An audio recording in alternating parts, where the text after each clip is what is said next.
Past meets future. We're bringing that station back. Residents have their say on the design for the new Central Fire Station. See how it will pay tribute to the past while meeting the needs of today. Sporty seniors. Let's start. We're just excited to bring something like this to Irving. The Heritage Senior Center debuts an all-new event where bragging rights and medals are on the line. We'll show you all of the fun of the Golden Sneaker Games. Bienvenidos. Welcome to our new home. The Irving Hispanic Chamber of Commerce opens its new headquarters, and we are there for the celebration. Plus, where leaders are talking transportation and a preview of Illuminate Irving. Now on City Source.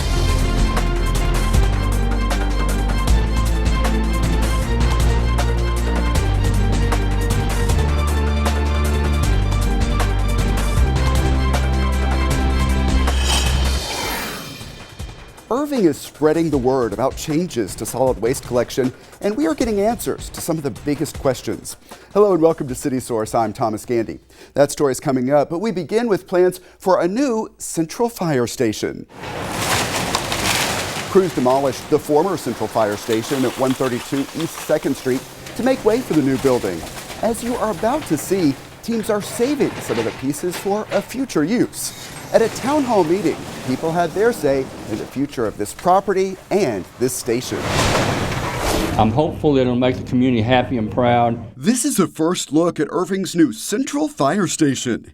It's a nearly $7 million project in the Heritage District. Residents attending a town hall meeting at the Heritage Senior Center voted on this exterior design. Beyond the curb appeal, the new station is expected to improve response times. Just the run volume in what we call the Heritage District, it's about 2,200 to 2,300 runs a year just in this district. And so there was a time gap. It's going to fill a need, and then with all the new development going on, and I think it's going to be a good fit at a good time. I'm really excited about this new fire station. The new building will replace the long vacant and dilapidated former Central Fire Station, which stood for about a century. And try to preserve a little bit of this city. I know there has been some people expressing some concern about us taking down the old building. I will tell you, there's not very many folks in town that have a more attachment to it than I do. Okay, I worked there as a firefighter, but we can't let nostalgia stand in the way of good public safety. And we are going to get to preserve some of the building. We're going to keep some of the brick off of it and use on a section of the new fire station. You'll see on one side of the station, it'll say Old Central. Well, that Old Central is using some of these old products off the outside of the old structure. The new Central Fire Station is expected to open by mid-2024. Become part of our Citizens on Patrol. This nearly 3-hour town hall meeting moved through a lot of topics. Another one getting attention is upcoming changes to solid waste collections. We're experiencing a significant labor shortage right now. It's causing service issues. So we're just trying to find out how we can help our solid waste service employees continue to deliver that top-notch service that our residents have come to expect. An interim plan takes effect October 1st. The biggest change? Probably the once-a-week collection, going from twice-a-week trash collection to once-a-week trash collection. Doing that allows us to utilize the staff that we have. Your people do a marvelous job. Yes, they do. You know, and to be applauded. Along with copious compliments for employees, attendees also voiced questions and concerns about some aspects of the plan. Well, change is always a hard thing to do. More details are coming to the city website and your mailbox. This is one of the first public outreach efforts that we're doing. We're working with the communication staff to do a significant public outreach effort. And this town hall meeting is one way to let residents know what's happening in their city. Just a good idea to let people know what's going on, not just in this end of town, but all over town, things that'll affect them. And coming up later on City Source, we will hear more from Solid Waste Services Director Travis Schweitzer. He will be here to talk about the reasons behind the changes to trash collection. National Night Out in Irving is set for Tuesday, October 4th. As we see in this video from past years, neighborhoods and apartment communities of all sizes hold block parties and other events to observe the occasion. The goal is to have neighbors get to know each other. Irving police attend a lot of the celebrations. You're going to see us coming out. You're going to see a lot of officers stopping by your HOAs, community parks, wherever there's a party that is registered with the Irving Police Department. We're going to send officers there to make sure that you can have an opportunity to visit with your local law enforcement and ask the questions that you may have been wanting to ask an officer and just haven't had an opportunity to do it. Leaders of neighborhood associations, apartment communities, and other organizations can register to have an Irving police officer attend their celebrations. Find the registration at cityofirving.org/NNO. The deadline to register is September 28th, and again, the date for National Night Out in Irving is October 4th. We are coming up on Domestic Violence Awareness Month. Each October, the Irving Police Department Family Advocacy Center works to draw attention to this issue with a special event called Illuminate Irving. Heather Koval is the Victim Services Supervisor, and she joins us now. Thanks so much for being here. Yes, thank you for having me. Of course, and we'll talk about the event in a minute, but first, let's talk about some of what you see and the extent of the problem.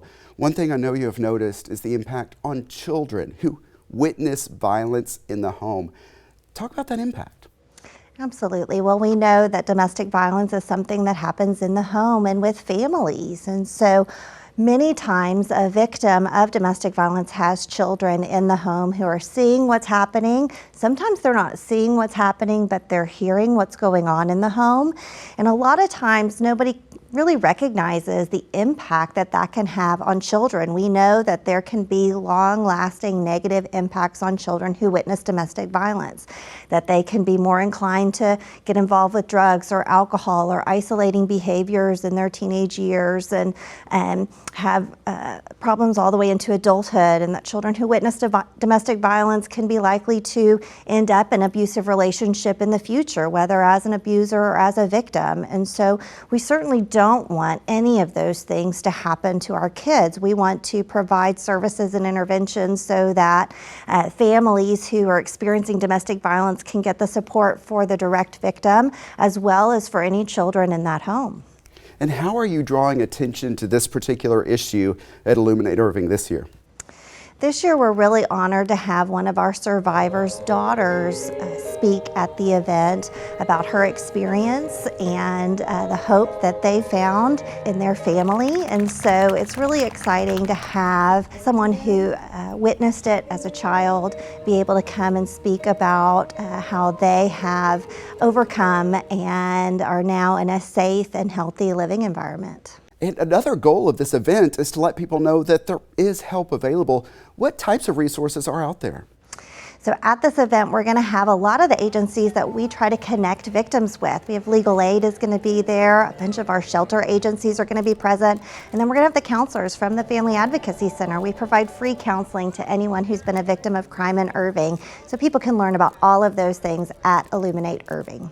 And of course, the lantern ceremony, always powerful, and there's a chance for everyone to take part in that. Heather Koval from the Irving Police Department Family Advocacy Center, thanks so much for being here.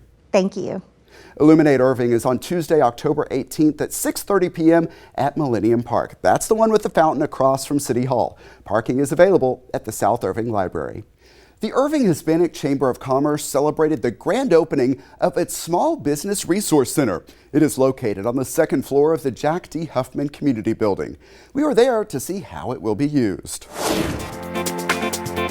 Today is the grand opening of our Small Business Resource Center. Great.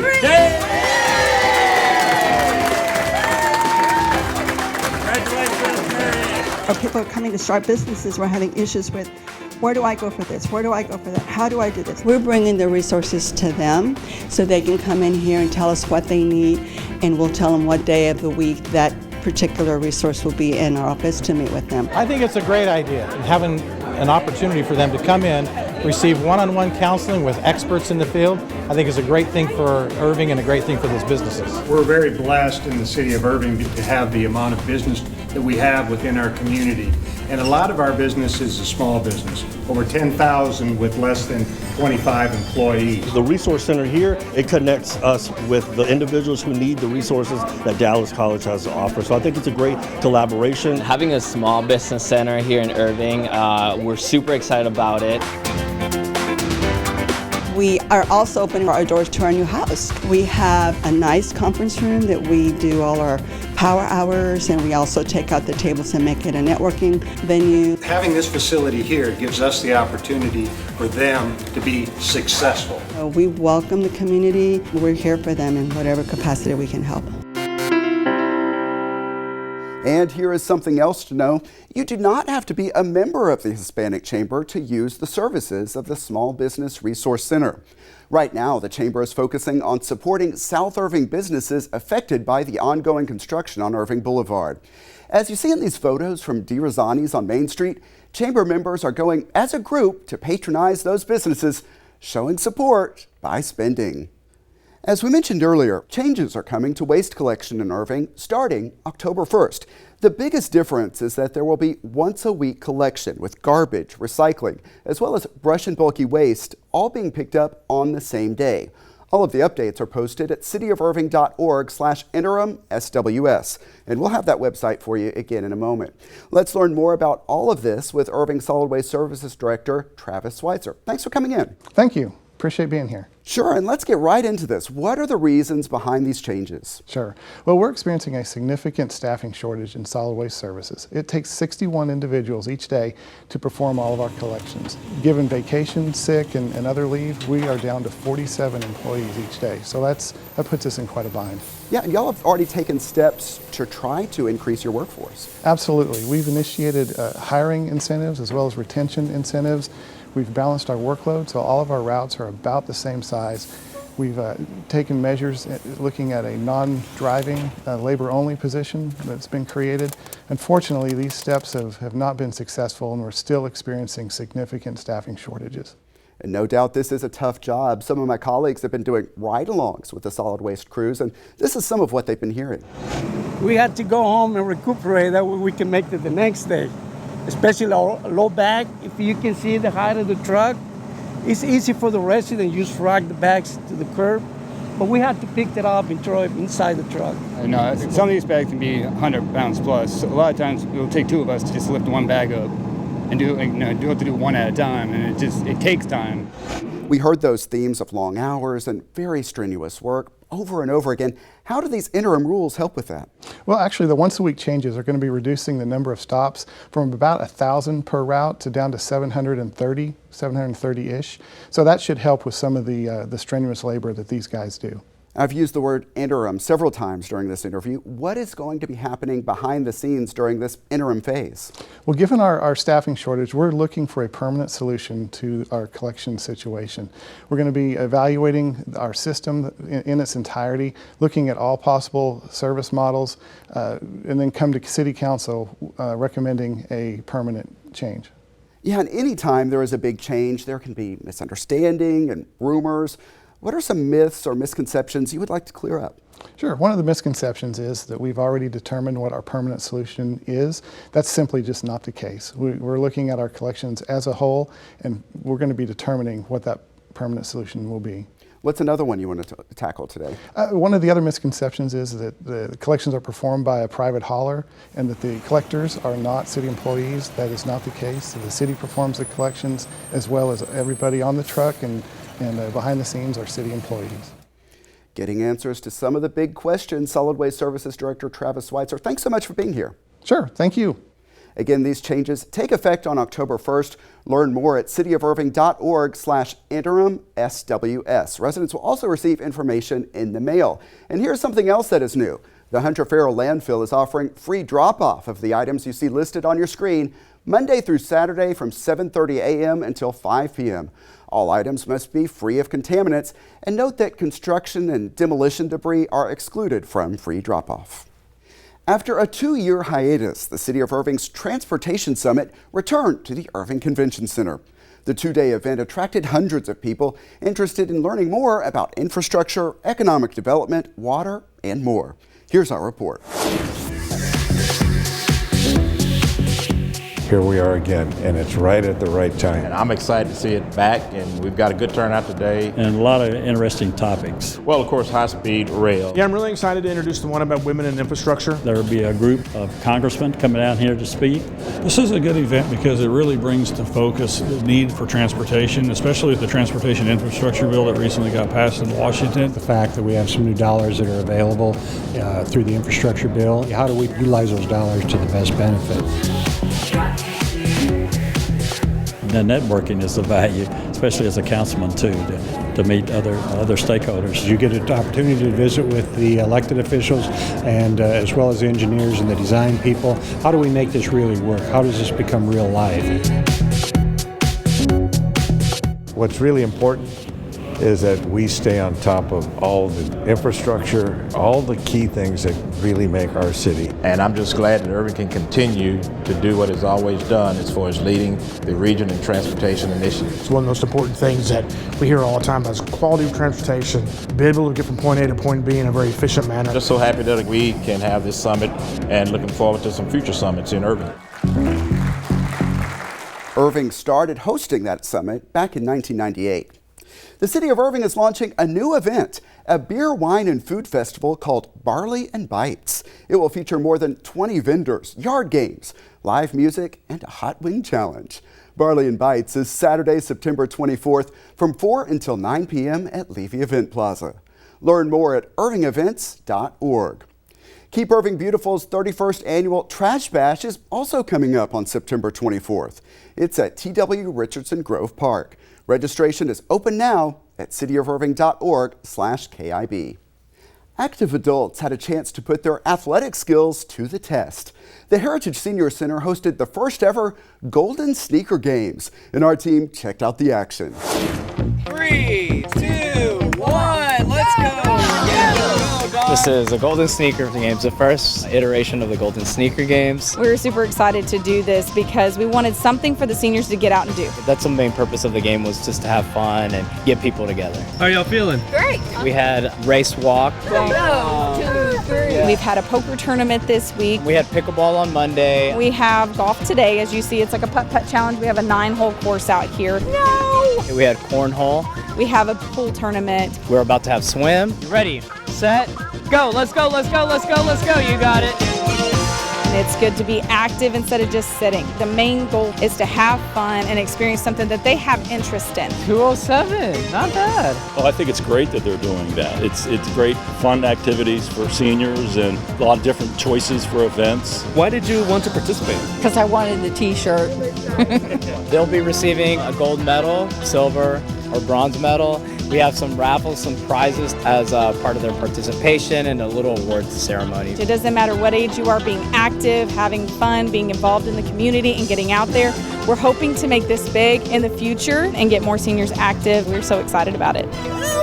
A lot of fun there. The Heritage Senior Center offers dance, aquatics, and other fitness opportunities throughout the year. And here's another event for the athletes and their four-legged friends. The second annual Paz Colinas 5K9 is coming up on October 22nd, starting at the Paz Colinas Dog Park. You can see in this video from last year, it turned out to be a lot of fun as people ran the Campeon Trail with their pets. This year, it benefits the DFW Humane Society.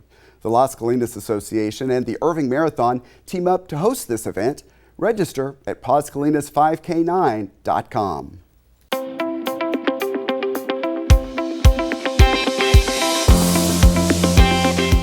It is time for our Pets of the Week, so let's check in with the Animal Care Campus and Michael Whiteside with the DFW Humane Society. Hi, Michael. Hey, Thomas. How are you? Doing great, thanks. And I want to talk about this first dog with an unusual name, Celery. Tell me about Celery. Yeah, so Celery is a beautiful 7-month-old black lab mix. So I'm not sure where the name Celery came from, but she's a really fun girl. She is great with treats and commands. She also loves playing with other dogs and loves getting in the pool. Her new best friend here is another dog that we have right now named Max. And they spend a lot of time playing together in the yard, and she just has a great time. And she's super friendly with everybody. She loves other dogs. She's just going to be a great addition to any family. And next up we have Penny. Yeah, so Penny is a 8-month-old retriever mix, and I'm gonna guess her name came from the color of her coat because it is kind of a coppery brown color. Again, she's another puppy. She's got lots of energy. She does love playing with other dogs. Max is also a playmate of hers here, and she really is good at her zoomies. Once she gets going, she'll just kind of keep going for 5-10 minutes, and then she'll wait to get some more treats and just get a little bit of attention. And again, she's gonna be another great addition to any family. I have some great news to share. Of course, you already know, but the viewers are finding out the total from Clear the Shelters, the total of adoptions throughout the month of August between Irving Animal Services and the DFW Humane Society, 264 animals in new homes. That's a great total, but there's still a lot of work to do. It was a fantastic month, fantastic week and day that we had the event. Of course, we're right back kind of where we started. So we're really full, both DFW Humane Society and Irving Animal Services, especially with big dogs. So if you're looking for a big dog, if you've been waiting for a big dog, now would be a great time to come find a new addition to your family because we have plenty to choose from and they're all great dogs. And of course, Clear the Shelters is not the only adoption opportunity. There is another special coming up. Yes, so we do try to do promotions each month. So we do have one coming up at the end of September.